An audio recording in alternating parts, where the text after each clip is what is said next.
Welcome to Mind the Chatter, a podcast where we break down mental health one conversation at a time. I'm your host Lilian, and as always, my co-host is Peter. Hello. We are both licensed counselors, registered with the Counselors and Psychologist Board of Kenya. We are glad to have you join us. Today we'll be tackling one of the more hidden and paralyzing emotions, and that's shame. And I think shame is a particularly good topic to cover because it's at the heart of most of the issues that people face in life. And shame doesn't always show up as, oh, I'm ashamed, I'm feeling ashamed about this.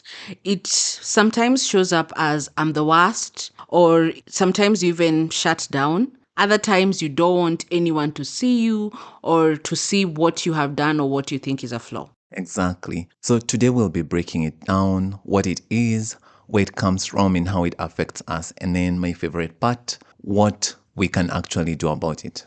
Yeah, so probably a good place to start is, what is shame? Shame is this crushing belief that what you have done or what you think is a flaw defines who you are. And it's not just, I've done a bad thing. It is, I'm a bad person, or I'm the worst, or I'm unworthy. And something about shame is that it needs an audience. So you kind of need to have the gaze of the other, even if it's just an imaginary critic who, normally lives rent-free in your head. And this internal audience is something that some French philosopher called Michel Foucault would have referred to as an internalized gaze. You can think of this as, say you're in school and the teacher is up front, and then you're being forced to behave because they may be looking at you, they may not be looking at you. So there's that sense of, I'm being watched. Am I being watched? So you end up policing yourself. Yeah, you've made me think of when we were doing exams in campus and there'd be a lecturer just walking around and you wouldn't even turn to your neighbor because you're thinking, they're going to see me. Maybe they're in the farthest end of the room. Yeah, so you're not being watched, but you've just internalized this whole sense that somebody could be watching me, and if they catch me doing the wrong thing, I'm going to face some repercussions. So that's kind of how shame works. Like you end up looking at yourself and you police yourself a lot. And shame comes from several different places. And most times it's your experiences, even as you're growing up. The ones that stick with you are those that come from your childhood experiences. This could have been someone bullying you for something as a child, or your parents constantly being critical.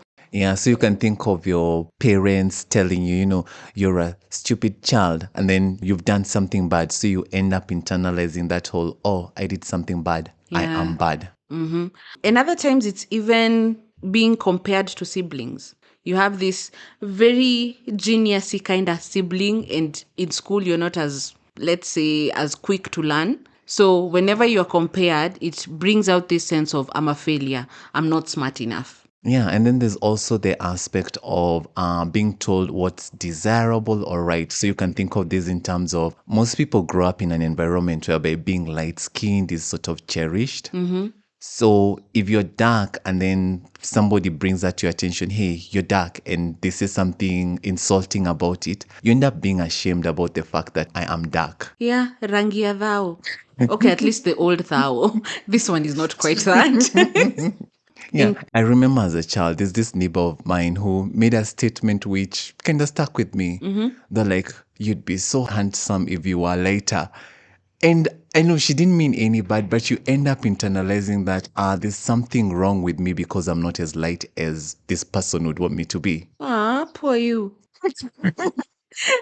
Anyway, so another place where this internalized shame or this internalized voice comes from is societal messages or cultural messages.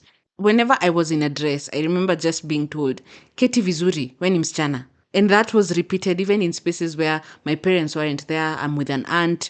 Or I remember my grandmother once giving me a story about how when she was young, someone would throw hot coal at you if you sat badly. And you see, this is something that's not coming even from my parents. So even in the domestic setting, there's this whole idea that women are supposed to be the housekeepers. So Yeah. if you're a girl or a woman and then there are guys in the room, if somebody comes from the outside, somehow they're going to look at you and, go like, you can't even tell there's a woman in this house because it's messy. And at times it would start with something small. Your room would be messy, and then you'd be told, Isi room ya msichana. Like, how are you Precisely. living in such a mess and you're a girl?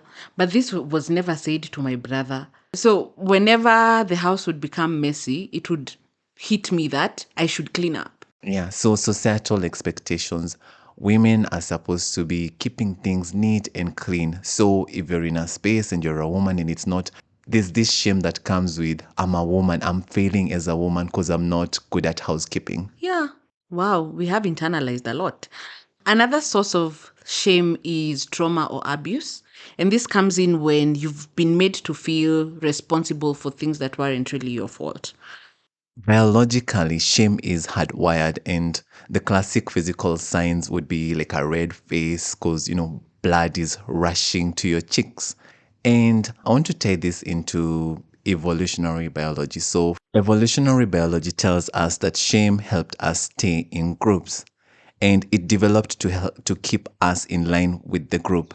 Assume it's 30,000 BC and you're walking around, you're part of this hunter-gatherer group, and you've spotted this really nice bush full of berries. And you decide you're going to tell nobody because you want them all for yourself. So you go and you stuff your face. And even as you're stuffing your face, you just have this deep feeling there's something very wrong about this. And evolutionary biology tells us that the reason why you have that feeling is because if the group discover that you've identified this food source and you're not sharing with the rest of us, they were going to kick you out. And if they kicked you out, chances of you surviving on your own were Slim to limited, none. almost zero. So you being kicked out of the group was equivalent to death. Yeah, because humans are puny. And so the whole idea behind this is that we evolved with this sense of shame so that whenever you're doing such a thing, if I discover these berries, if I want to keep them to myself, I'll feel this shame because I know the consequences of not acting in line with the group. So I'll tell the rest of the people, hey, I've found this, and they'll be happy. They'll hail Peter, they find out berries. So the whole idea behind shame was to keep you in line because we needed to conform to the group because that's how we survived. And we've maintained some of that. If you think about it, right now, the whole idea behind shame is to help you conform. And now that you've brought it up, shame actually helps us learn how the group operates or what are the norms in the group that we live in. For example, just think about this. There are guests in a room, you've had visitors, and there's this one kid who's noticed there's the best piece of chicken on the guest's plate. So the kid walks over and grabs the chicken. And I'm sure every parent in that room just kind of freezes. And the mother gives this, what do they call it? The African mother look. That look that tells you have done something You very are in wrong. so much trouble. Yeah. And in that instant, the child will feel And embarrassed. that's the thing. In most cases, it won't even get there. You will have been brought up to know that touching food from a guest's plate is cause for No. trouble. You'll be like, as in, you greedy person who raised you. So you're really made to feel ashamed of yourself. So before you do that, you already know this act will result in a lot of emotional pain. So you just don't do it. Yeah, and that teaches the child to be polite with guests, to ask if they really, really want that piece of chicken. And most times, they'll even go to the parent and ask, hey, can I have food of my own? Yeah, so it's not about scaring people into behaving, it's about helping them to belong.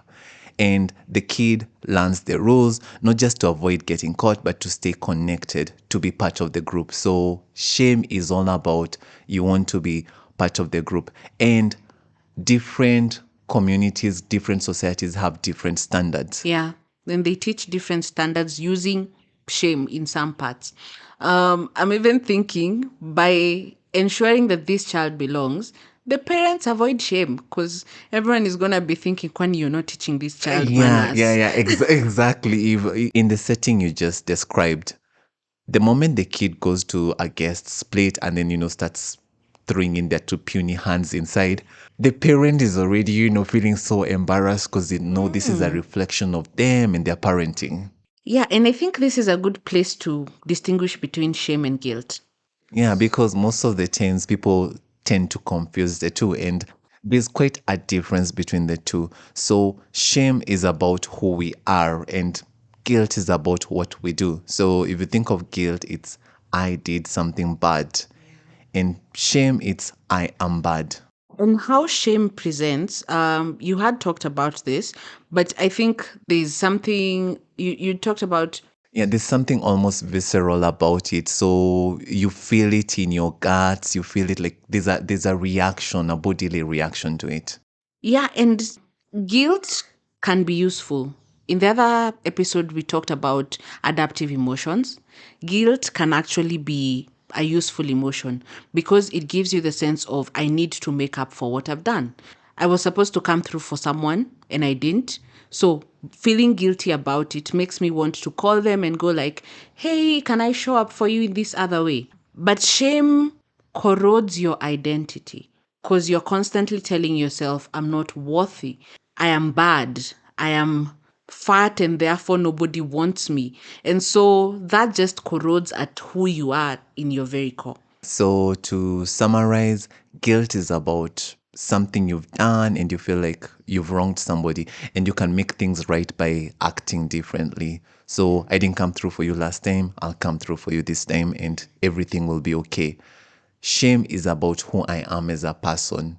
All right. So shame tends to turn up in places where people are feeling alone and exposed. And I'm thinking about it whenever a client or someone is talking about abuse, most times there's a lot of shame that shows up. Yeah, so victims of domestic abuse or dysfunctional marriages often feel shame about their situations and they don't want people to know, not because they did anything wrong, but because shame tells you you are the problem.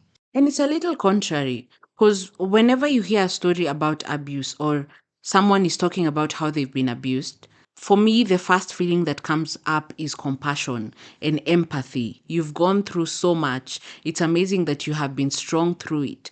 So, for the person to feel like this bad thing has happened to me, and because it's happened to me, I must have deserved it, and I need to be ashamed. I think this takes us back to the whole internalized critic. So it's not about what anybody is telling you, it's about what you're telling yourself about yourself.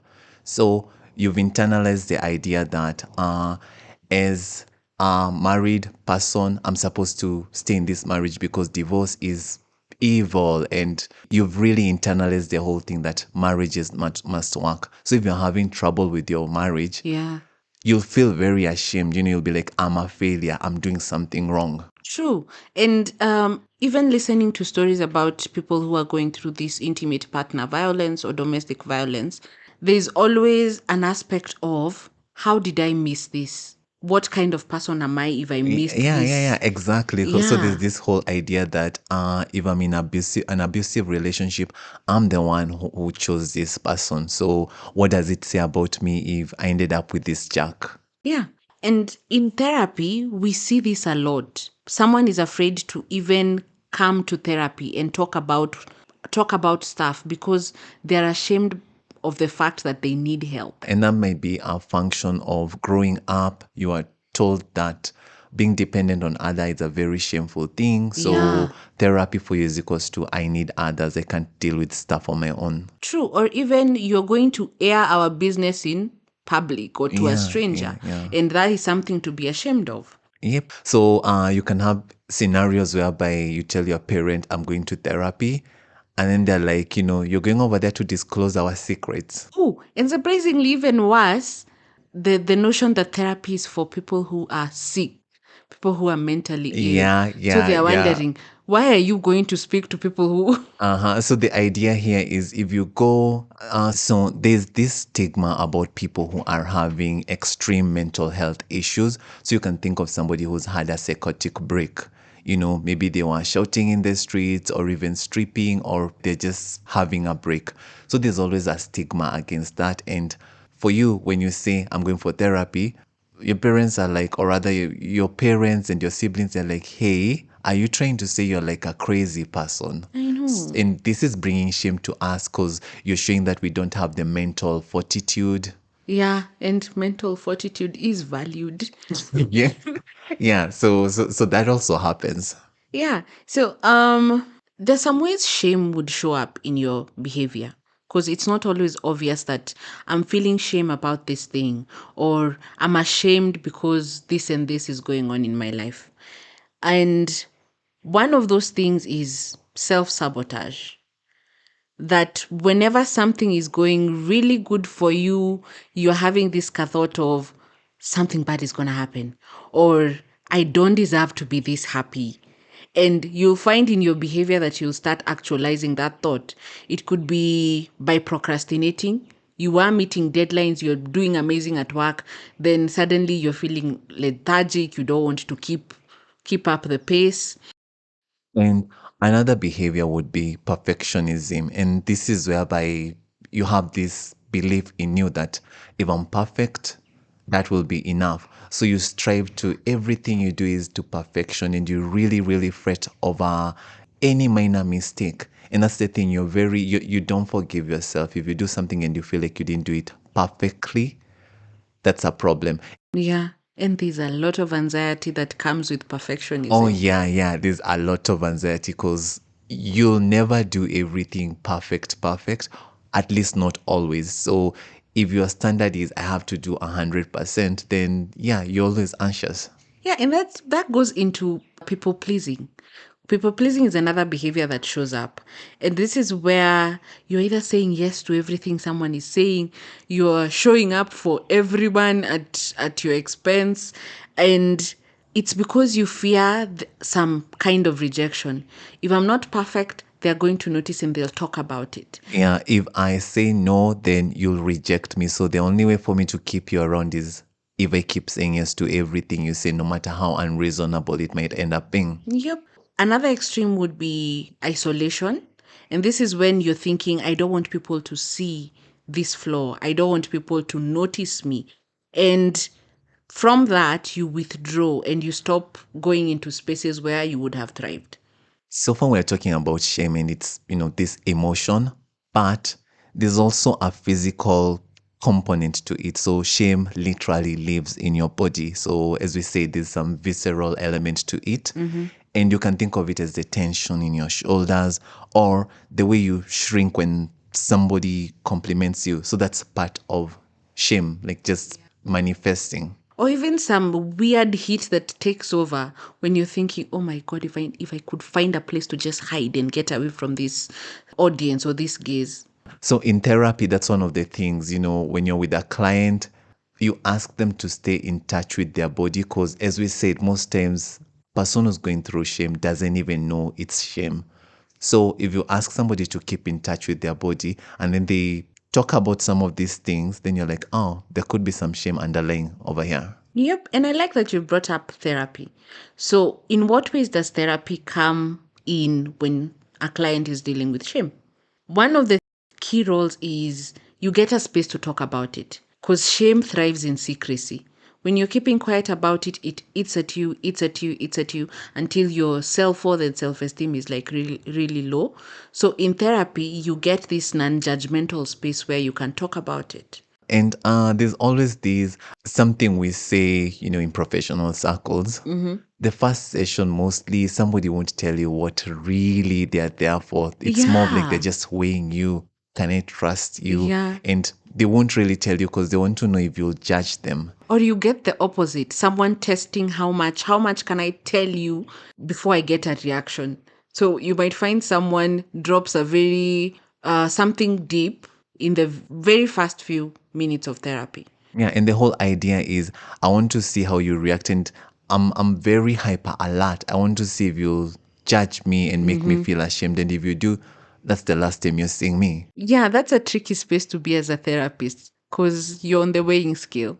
So safety is very, very important. And if you think about your life, people you feel safe with, you tell them things you're ashamed of or things You which, should be ashamed of. yeah. So, to give a little bit of a perspective in therapy, Using emotion focused therapy, we look at shame as a secondary emotion. And this is because it covers up unmet needs. They could be needs for affirmation, needs to be held when you're feeling vulnerable. And once we start looking at it as that, it becomes a little easier to work on. And you can even think of my need is to be loved, but my shame tells me that I am ugly. So I'm going to be ashamed. So I'll not put myself in situations whereby I can be loved because my shame has told me that I am ugly and nobody will ever want to be in my presence. Yep. So if we can go beyond the I'm ugly and see what's underneath, we'd probably find that your need is you just want to belong, you want to feel like you're loved. Yeah. So once we get there, now you can do something about the identified need. And if you think about it that way, the identified need is mostly something you think it's going to be hard to get. And so I'd rather dissuade myself from even wanting it in the first place. Another modality we use in therapy is cognitive behavioral therapy. And this helps us notice some of those scripts that you're telling yourself. For example, it could be, I'm a failure, I don't deserve to be loved, or even once someone sees who I am, they're going to leave me. And CBT is more of we'll do some kind of experiments. So if your thing is, if they really knew me, they'd leave, we'll probably, you'll have your client go out there and reveal themselves to maybe their boyfriend, girlfriend, Oh, and then and see then, what happens. yeah, and I'm thinking you start with people who are close, people who are within their inner circles, because then again, you won't go showing this vulnerable space to a stranger. Yeah. And the idea is some of these things you've internalized, some of these ideas about yourself, some of this self talk, it's just plain out wrong. But you'll never know until you go out there and put yourself in a situation and then see, oh, people love me Yeah, just the way I am, or nobody thinks that I'm a failure. I'm the one who's internalized this whole I have to be perfect. And people probably think I'm performing just as well as I should be. And so in therapy, you get to kind of rewrite this narrative you keep telling yourself. And while you're rewriting it, you start healing. You start healing those pieces of yourself that you don't want to look at. Yeah, because as we said, shame is about you thinking that I am broken. And I think one of the most some moments I've had with my clients is whereby somebody just, will have this moment and will go like, oh my God, I'm not broken. It's just shit that happened to me or things that were said to me. So it's not me. It's things that were done or said by other people. Yeah, and I'm even thinking about these exercises we do, imaginals, where you have someone converse with this critical voice in their head. And while they're doing that, So maybe just to help you understand how this would run, it's whereby you have a client and you'd probably have them close their eyes and then they imagine having a conversation with a part of them. So maybe they have this very critical voice in their head. So you have them have such a kind of a conversation. and the most beautiful thing about that is most times when they're having this conversation, the critical bit kind of softens and turns out to have been protecting something. Yeah. And something else, if say somebody's having that kind of exchange, you'll even notice a change in tone as they're Yeah. talking. Yeah, because they'll be talking and then you notice that either their body language has changed, they kind of stiffen, almost like they're being defensive. And most times when you ask who's speaking, who's talking right now, you'll find your client saying this is my mom, or Yeah, this yeah. is a teacher that used to be very harsh with me in school. Yeah, so maybe that's something you as a listener can consider whenever you're having these harsh thoughts. Whose voice is it? Yep. So, as always, we'll be providing you with tools to help you deal with your shame issues. And the first tool would be naming it. And actually, a fun way to say this would be name it to tame it. Whenever you're feeling that aspect of you're feeling flushed, you're feeling a certain embarrassment, you want to go and hide, you want that. What would we write in our compositions? The ground to open up and swallow you. In that moment, name it. Say, this is shame. I am feeling shame. And the moment you name it, So first of all, in our episode on emotions, most times when you don't know what's going on, you can't really deal with it because you have no idea. It's just this mishmash of feelings. So once you can say this is shame, you can put a little bit of space between you and the emotion, and it stops being all consuming. And sometimes it's even you've responded to someone in a certain way and you can tell that this is shame speaking. It's not really what I want to say. So once you've named it, then ask yourself, would this be what I'd tell a friend if they were in the same situation? Or is this how I'd treat someone I love if they were right in this? So in this case, it would be choosing compassion over judgment. And shame hates compassion because the whole idea behind shame is I want you to conform, I want you to act in a certain way. So if you can be compassionate to yourself, then that will take away most of the shame. Yeah, it loses its punch. Yeah, because think about it. So, for example, you've had a colorful sexual life, and this causes you a lot of shame. If you can ask yourself a question like, how would I deal with a friend of mine who was experiencing this very same kind of a situation, and you're like, I'd still love them, I'd still be cool with them. Then, if you can treat yourself the way you would treat, a family member, somebody you love, then it takes away this thing. Yeah, kind of not, what is it called? Preaching water and drinking wine. In this case, just drink the wine. It will help. I don't get you. Honestly, I don't get you. For real. Preaching water, drinking wine. Yeah, but If you're able to do it for your friends, that's where you'd be preaching. Oh, wait, you were supposed to drink the water. another way to deal with shame would be talking to someone safe. So this could be a therapist, a trusted friend, or even your journal. And the idea is to get the shame out of hiding. As we said, shame is one of those things.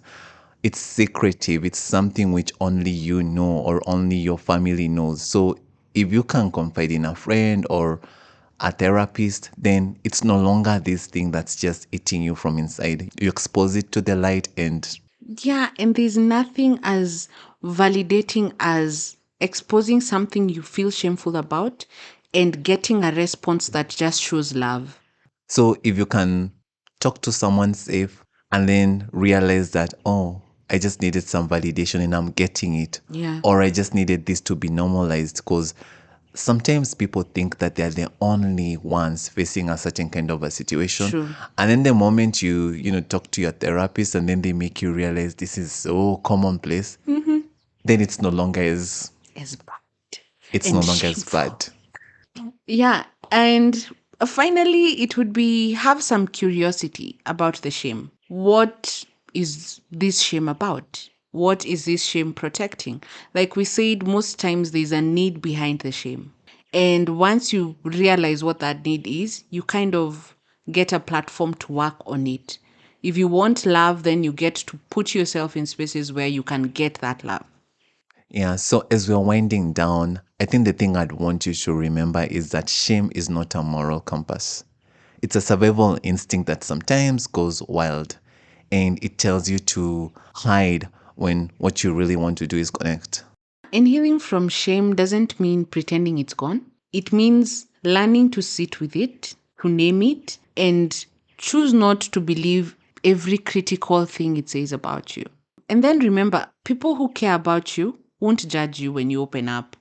Most times they will support you, and the ones who don't, that says more about them than it does about you. True. So thanks for tuning in to Mind the Chatter.